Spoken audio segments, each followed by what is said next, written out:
everyone, my name is Melissa Obleada. I'm from the class of 2014 and I graduated in December 2013. My pronouns are she, they. I studied marketing communication and I'm currently a user researcher at a company called HubSpot based in Cambridge, Massachusetts. At Emerson, I was involved in a bunch of different organizations. If they had a marketing team, I was probably on it. But I'm most proud of participating in the Emerson channel, being the editor-in-chief of Black Swan during my time at the castle, and also being a sibling of Zeta Phi Eta.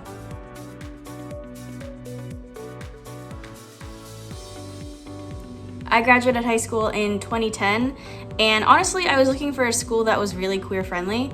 I had a really big Princeton review book of all the top schools in America or something like that, and I bookmarked so many of them, but I double bookmarked all of the ones that were LGBT friendly. And I also knew that I wanted to be in a city. I also knew that I wanted to be in a small to medium-sized school, and Emerson checked all those boxes for me.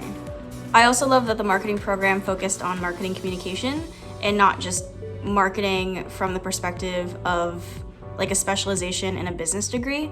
I liked that we were thinking a lot about creative and not so much finance or ROI and things like that, which are important, but I think that those are things that you can learn on the job, and I really loved that Emerson encouraged us to think about the creative human side of marketing and advertising.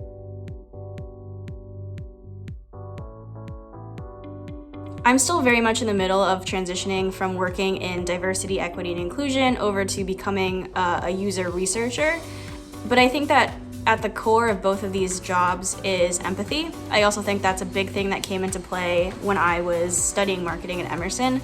We have to understand people. We have to understand what they want, what they need, what they're scared of, what motivates them, what deters them.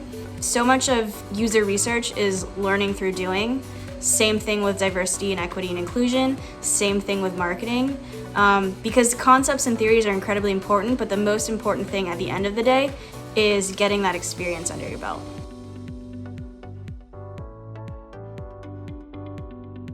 A bit of advice I have for any Emersonians, whether current students or alumni, who are interested in creating more inclusive spaces, whether it's personally or professionally or extracurricularly, whatever that means for you, is to talk to people.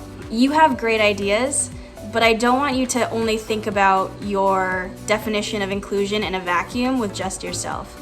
Find people who are like you, but also people who are different than you, and ask them what they want, what they need, what's working for them, what isn't working for them. That's my first piece of advice, is to definitely just talk to people. And then my second piece of advice is that Google is your friend. There are many people like me and others who have done the work and are willing to talk to you. There are also organizations that have been doing this work for decades. One of my favorites is catalyst.org. They're predominantly focused on gender inclusion in the workplace, but they have a lot of resources for how to talk about diversity, equity, and inclusion at work. That can also be applied to at school, at your volunteer job, all the places.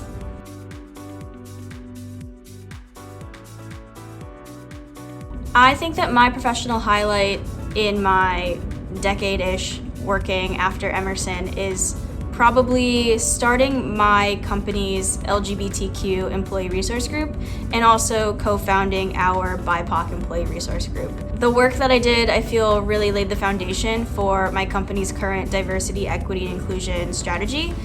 And it's something that people often tell me once they start at HubSpot, I saw your work on the website, and this LGBTQ program or this BIPOC program or this women's program is a big part of why I wanted to join this company.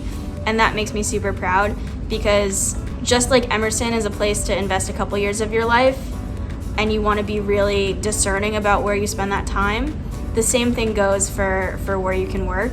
So I really appreciate that the work that I've done in the diversity and equity space has positively impacted and influenced people's decision to join us as colleagues.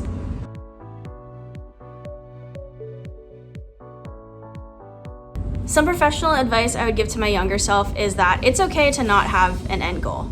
It's okay to not have like that one job that you want to do, because so many people at Emerson are hyper focused on getting into this specific industry and this specific role, and I never felt that, and I always felt a little bit insecure about that.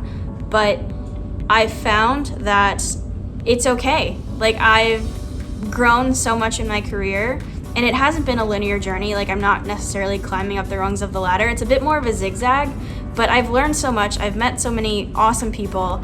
I've gotten to impact the day-to-day of other people positively.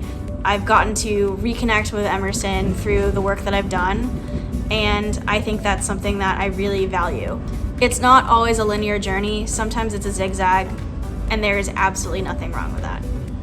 And the personal advice I would give to myself is something very similar to what I said at the Lavender commencement speech I gave a couple years ago at Emerson. It's that my queerness is what makes me special. Say that to yourself. My queerness is what makes me special. It gives us a unique perspective on life. I think that's it. That's all that can be said about that. Have a happy Pride Month. You are awesome. See you on the flippity flop. Don't include that part. Don't include that part. I'm so sorry.